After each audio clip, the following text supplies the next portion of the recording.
ఏపీకి హోదా కావాలన్న డిమాండ్ కు మద్దతిచ్చినందుకు నిజామాబాద్ ఎంపీ కవితకు జనసేన అధినేత పవన్ థాంక్స్ చెప్పారు. రాష్ట్రాలుగా విడిపోయినా ప్రజలుగా కలిసుండాలన్న అభిప్రాయం మంచిదన్నారు. రెండు తెలుగు రాష్ట్రాలు పరస్పరం సహకరించుకోవాలని ఆకాంక్షించారు పవన్. ఐకమత్యంగా ఉంటేనే మరింత బలపడతామని, లేదంటే వెనుకబడిపోతామని పవన్ హెచ్చరించారు.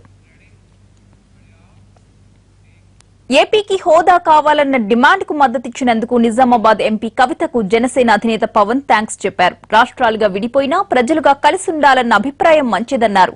రెండు తెలుగు రాష్ట్రాలు పరస్పరం సహకరించుకోవాలని ఆకాంక్షించారు పవన్. ఐకమత్యంగా ఉంటేనే మరింత బలపడతామని, లేదంటే వెనుకబడిపోతామని పవన్ హెచ్చరించారు.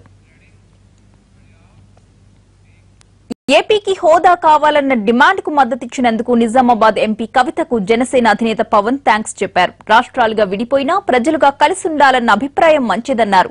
రెండు తెలుగు రాష్ట్రాలు పరస్పరం సహకరించుకోవాలని ఆకాంక్షించారు పవన్. ఐకమత్యంగా ఉంటేనే మరింత బలపడతామని, లేదంటే వెనుకబడిపోతామని పవన్ హెచ్చరించారు.